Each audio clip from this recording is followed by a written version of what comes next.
Synopsis of the Books of the Bible. Psalms. By JND Darby. All Scripture is given by inspiration of God, and is profitable for doctrine, for reproof, for correction, for instruction in righteousness, that the man of God may be perfect, thoroughly furnished unto all good works. 2 Timothy 3 verses 16 and 17. Synopsis of the Books of the Bible. By John Nelson Darby. Psalms 41. The blessedness of him who understands and enters into the position of the poor of the flock. Psalm 41 shows the blessedness of the man who understands this position of the poor of the flock and enters into it. Compare Matthew 5 verse 3, Luke 6 verse 20. It is spoken in the person of one of the suffering remnant, doubtless with the psalmist's own experience.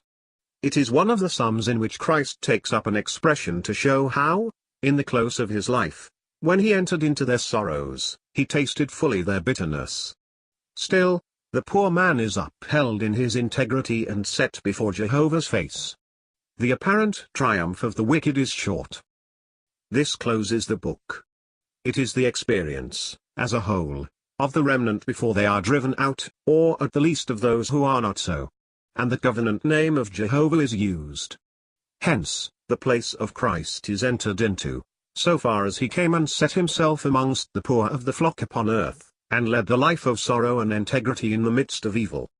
Of this last psalm, he is not the subject, as verse 4 shows. The subject of the first book. We have seen an introduction in the first 8 psalms, in which the whole scene is brought before us in its principles and result in the purpose of God. Then in Psalms 9 and 10, the actual historical circumstances of the Jews in the latter day. Thus, as to historical facts, their state forms the groundwork and subject of the whole book, while the way in which Christ could enter into their sorrows, and they be encouraged by his example, is fully introduced.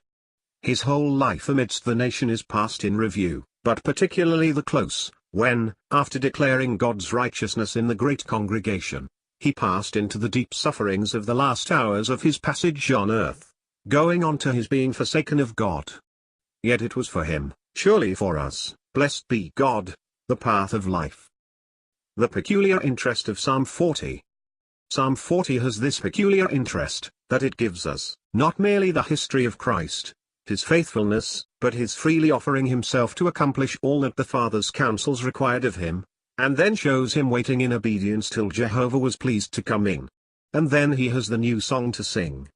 Of this intervention of God the resurrection was the grand witness, through which, as we have seen in Psalm 22, he has awakened, or rather created, it in so many other hearts.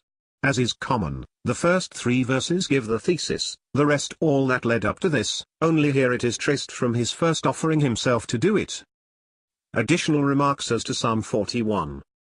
The reader will remark in Psalm 41 what we have noticed as characterizing the remnant, the acknowledgement of sin, verse 4, and the declaration of integrity, verse 12.